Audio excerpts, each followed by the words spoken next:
El siguiente segmento tiene contenido o opinión. La entrevista en A Primera Hora. Analizamos los hechos del momento junto a sus protagonistas. Muy bien, 8 de la mañana con 5 minutos. Estamos en la recta final de nuestro espacio de noticias.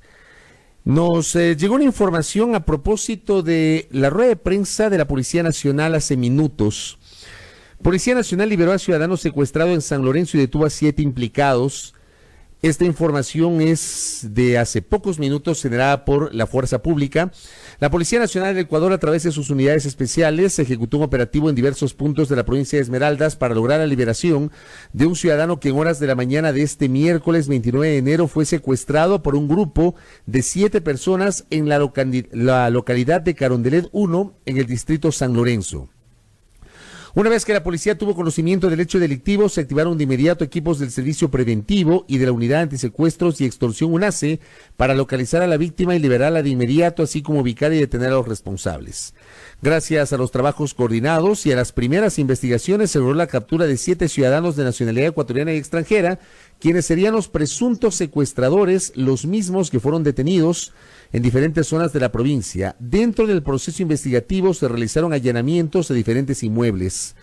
En horas de la mañana, un grupo de hombres había ingresado hasta las instalaciones de una empresa privada donde, con amenazas e intimidación, sacaron a la fuerza a la víctima, a quien se le habrían llevado a bordo de un vehículo tipo taxi con rumbo desconocido, indicando que exigen la cantidad de $40,000 para su liberación, caso contrario atentarían contra su vida. En la tarde, después de una intensa búsqueda y gracias a la oportuna labor de los uniformados, se logró la localización de la víctima, quien fue puesta a buen recaudo para garantizar su integridad física y psicológica.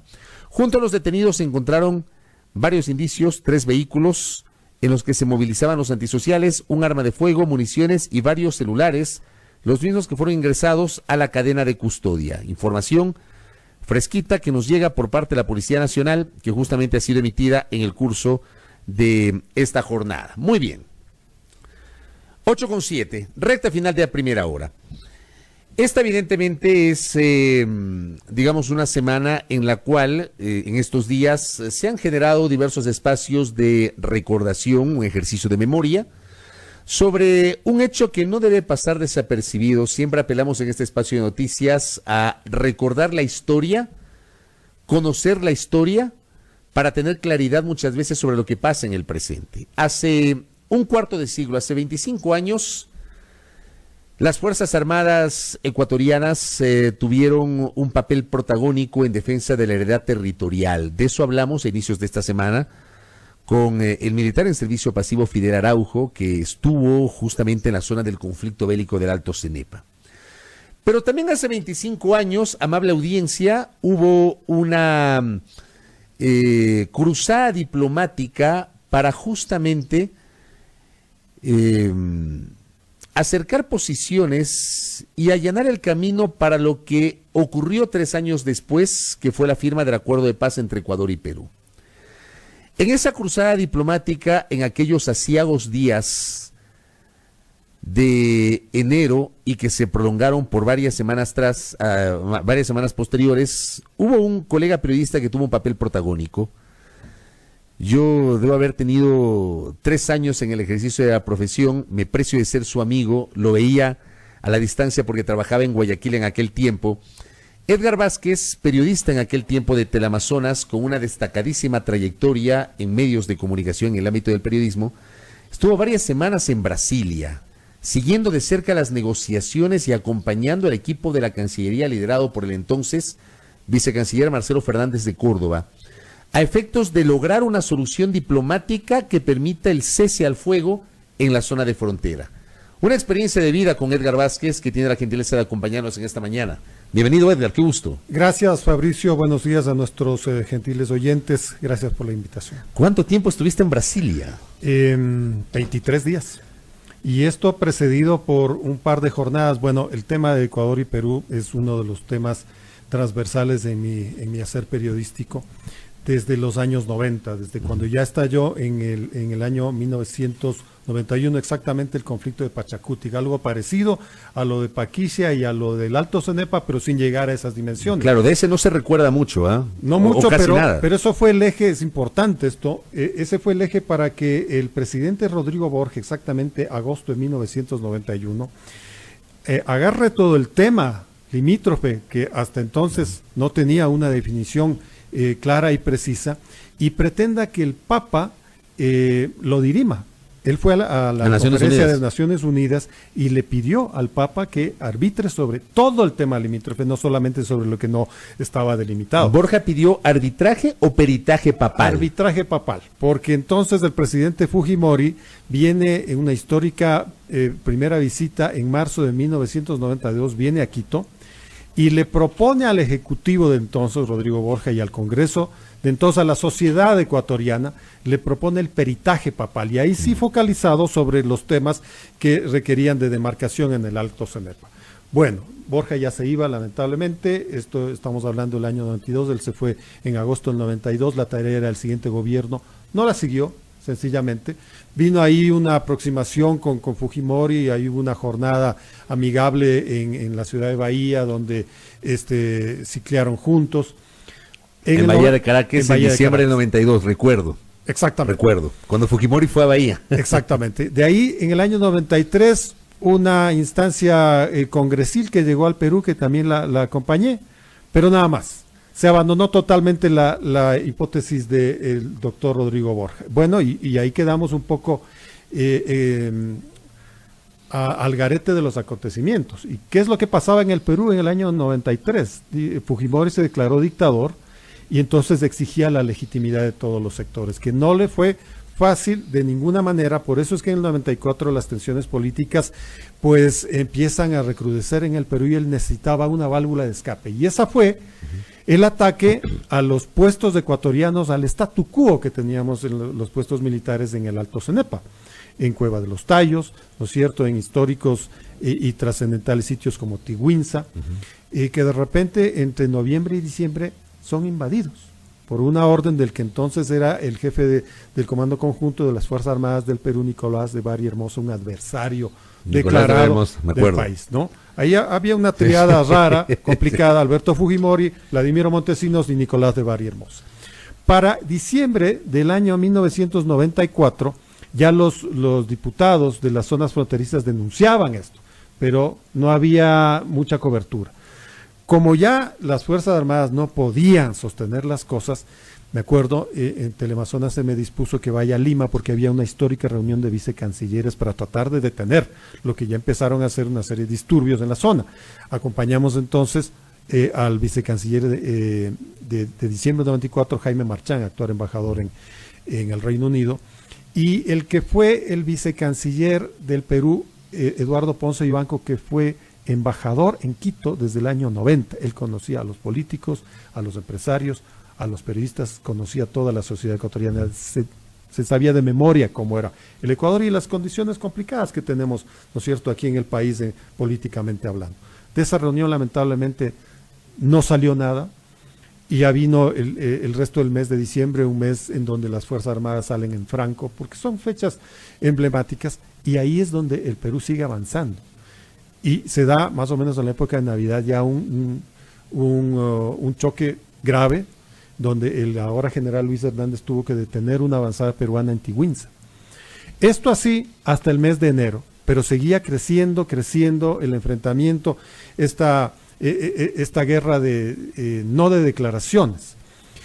Para mediados del mes de enero ya tenemos más personal del Perú en la zona del Alto Cenepa, y ahí otra vez una avanzada diplomática para tratar de detener las cosas. Esta vez fue el canciller Galo Leoro Franco, canciller del arquitecto Sixto Durán Ballén, el que aprovecha una cumbre de cancilleres en Bolivia del 23 al 26 de enero con su par del Perú, Efraín Goldenberg, que no era diplomático, era un comerciante. Entonces él no sabía de estas cosas, él iba a obedecer órdenes. Era una cuota política. Era triste ver a un hombre venerable como Galo Leoro, tú te acordarás. Sí, cómo no. Él sí diplomático de carrera. Exacto, claro. un veterano de la diplomacia. ir detrás de este comerciante en Santa Cruz de la Sierra. Nosotros lo acompañamos allá y lo veíamos persiguiéndolo. Y el otro que no le daba ni un segundo, no le daba respetuosamente ni un minuto para poder hablar. Luego se encasillaron ya en las temáticas propias de la cumbre, imposible hablar del tema. No se habló del tema porque había una instrucción del presidente Fujimori. Había que conquistar el Alto Cenepa y ahí sí que se hable de lo que sea. Para el día 26 ya se agravó el tema. El presidente Sixto Durán Ballén dio una orden general de movilización en el Alto Cenepa, incluso se extendió hacia la provincia del Oro. Ya el enfrentamiento era inevitable, ya se dio la primera gran escaramuza. Políticamente el presidente Durán Ballén tomó una decisión histórica, reconocer el protocolo de Río de Janeiro, dejar de tratar a los garantes como amigos, porque esa fue la práctica de todos los gobiernos hasta entonces, y los llamó garantes, y los instó a solucionar el tema, el mecanismo de los garantes, para lo cual tenía que haber una reunión. Esta se dio en Brasil, en la ciudad de Río de Janeiro, desde más o menos para estos días. O sea, Durán Ballén ya no siguió la tesis de calificar de írrito el protocolo de Río de Janeiro. No, ya no. Ahí podríamos en algún momento, y sería muy buena idea hablar de esto, pero ya los últimos gobiernos, inclusive Febres Cordero, que era el más reacio al protocolo de Río de Janeiro, él ya no hablaba del írrito protocolo, simplemente no hablaba del tema. Borja tampoco hablaba del tema, y solamente con el problema este del año 91 en Pachacutic es que decide no referirse al protocolo, sino a todo el problema limítrofe. Y plantear esta tesis del arbitraje papal. Probablemente él y el canciller Diego Cordovez, uno de los mejores que hemos tenido, planteaban un nuevo protocolo, pero ya no les dio tiempo y sobre todo ya no hubo continuidad del siguiente gobierno, ya estábamos en el 95, ya estábamos en la guerra, habría que proceder pragmáticamente. Y así es como Sixto Durán Ballén, a la par. ¿Él fue pragmático? Por Durán Ballén fue supuesto, pragmático. por supuesto, porque el único mecanismo para evitar la invasión peruana era acudir a un protocolo ya firmado. La invasión peruana, por más desigual que haya sido para los ecuatorianos. ¿había un riesgo real de una invasión peruana a territorio ecuatoriano? Es que eso sucedió en noviembre del año 94. Estas avanzadas de los helicópteros de las tropas transportadas, esto era una invasión. Porque ya no era la zona en discusión. No era la zona no delimitada, sino la zona limitada. Era la provincia de Morona, Santiago, provincia ecuatoriana, no una provincia en discusión, para decírtelo en términos muy claros. Entonces, la invasión se venía.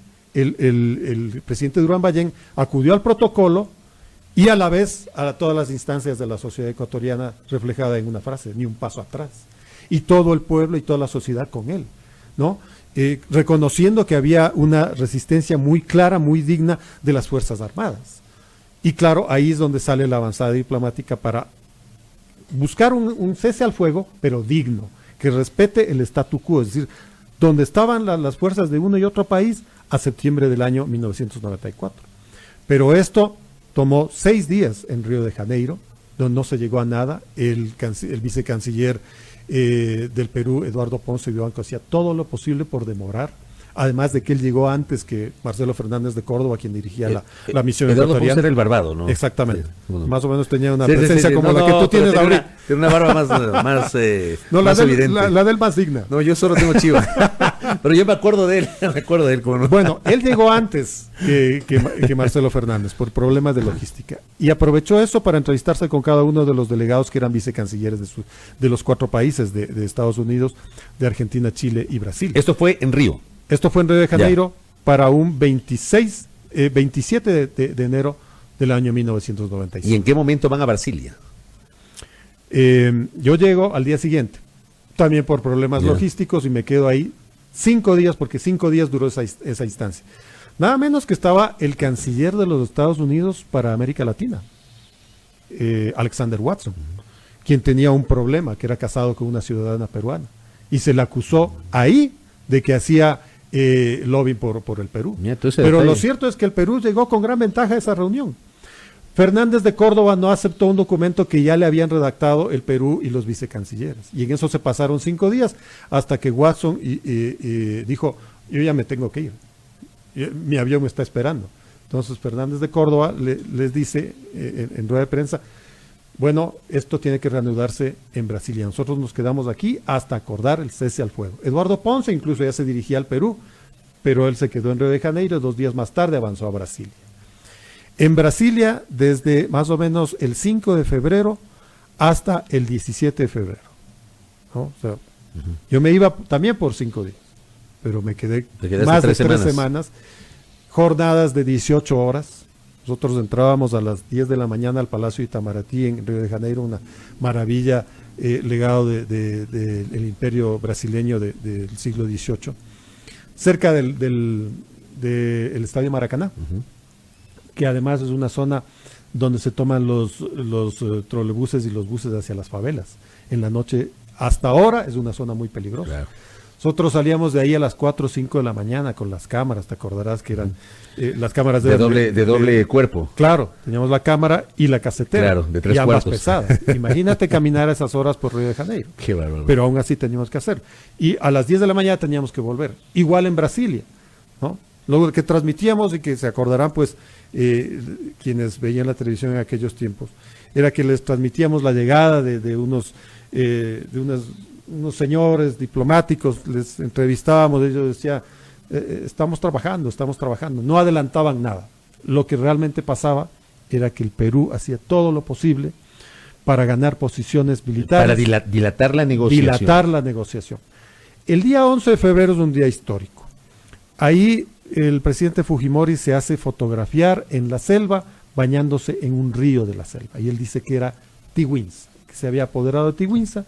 Entonces aquí se le respondió dignamente a algunos generales de gran valía, que ahora están en el servicio pasivo, como René Yandún, el general Paco Moncayo, que dirigía el Teatro de Operaciones.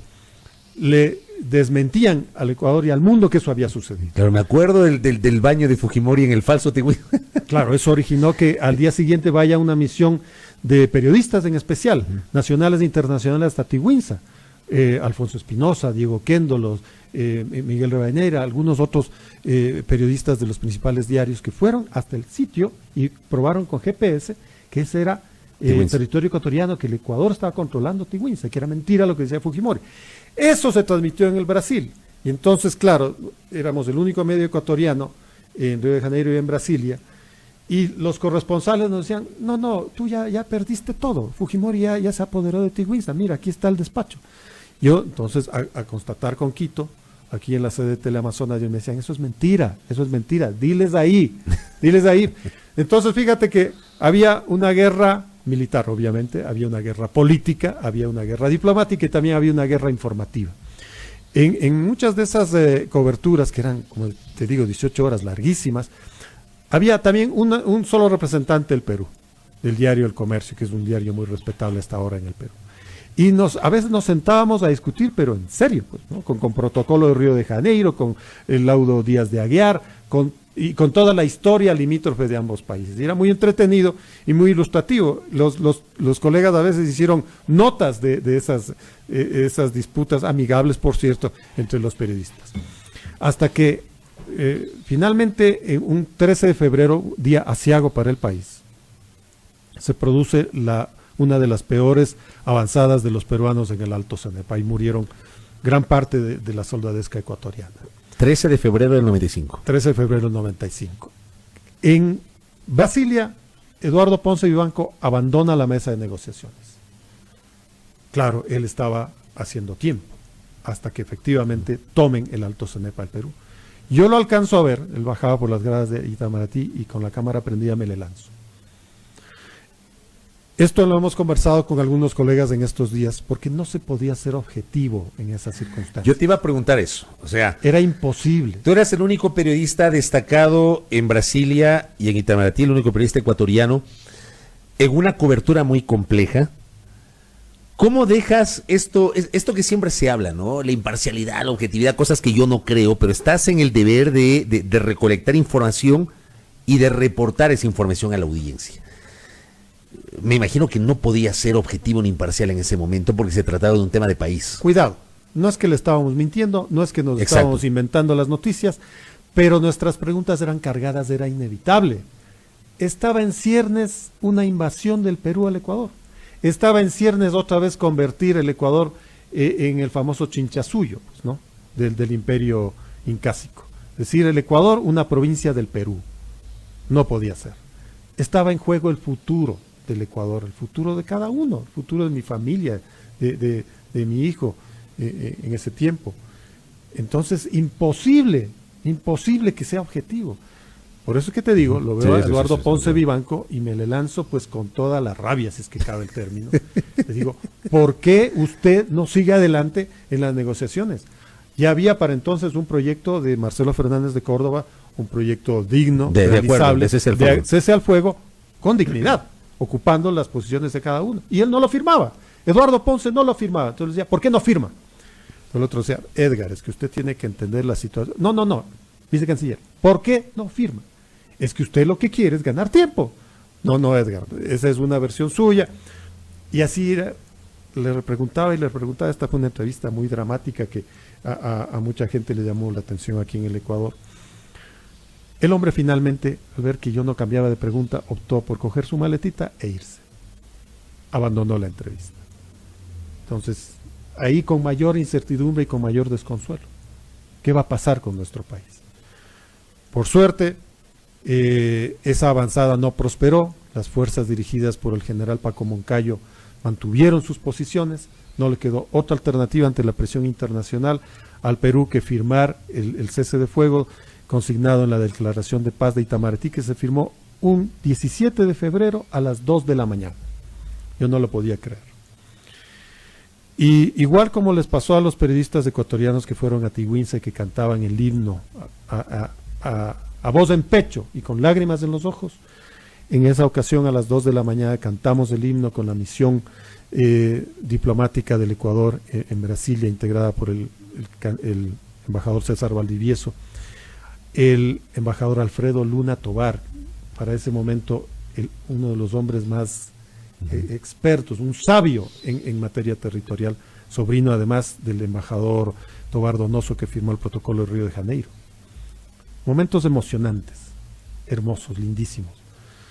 En nuestra desesperación y en nuestra candidez, el fin de la guerra. No fue así. El Perú a los 5 días rompió el acuerdo de paz de Itamaraty y lanzó la última ofensiva, que tomó igualmente decenas de víctimas de ecuatorianos que sin embargo se mantuvieron al pie del territorio nacional, defendiendo la heredad nacional. ¿Alguna vez estuviste en Patuca? Claro que sí, porque llegué de Itamaraty, de Brasilia, digamos que 4 días más tarde, y ya me tocaba el turno, porque ya todos se habían ido, todos los reporteros de Teleamazonas se habían ido a Patuca. Tocaba premiado a Patuca. Un sitio de 41 grados de temperatura, que hacía una cobertura bastante difícil, porque obviamente los militares no te contaban lo que sucedía y hacían bien, era temas de seguridad nacional.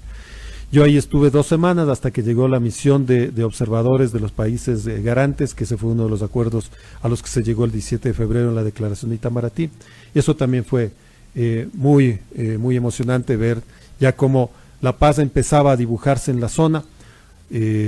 Bueno, esto tomó hasta abril.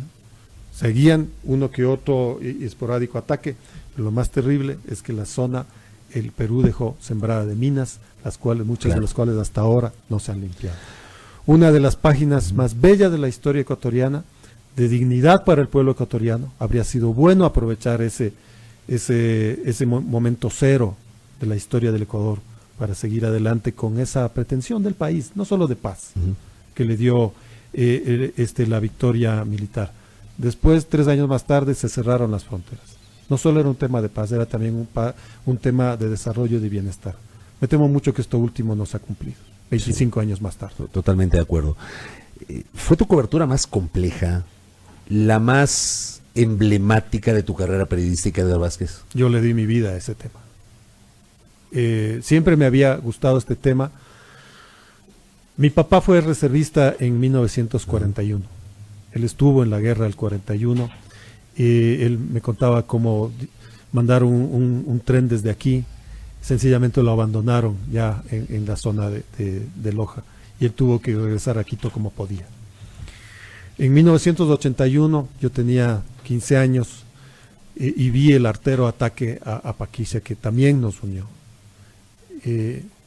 Entonces cuando vino lo de Pachacutic dije, esta es la oportunidad para tener un tema por el cual trabajar para la vida. Este fue mi tema y este es mi tema.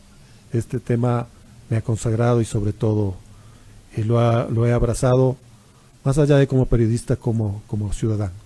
Sin como duda. alguien que quiere su país. Y quienes hemos seguido tu carrera desde hace mucho tiempo, nos consta la pasión que le pusiste desde el punto de vista periodístico y como ecuatoriano a este tema. Edgar, gracias por haberle relatado a los oyentes tu propia experiencia de vida, por haberte tomado estos minutos acompañándonos en esta mañana. Muchas gracias. Gracias, Fabricio, y gracias a nuestros oyentes. Edgar Vázquez Izurieta, periodista, quien estuvo en primera línea durante el proceso de la negociación para el cese al fuego hace 25 años en medio del conflicto del Alto Cenepa. Una experiencia de vida de nuestro colega periodista. 8:29 en A Primera Hora.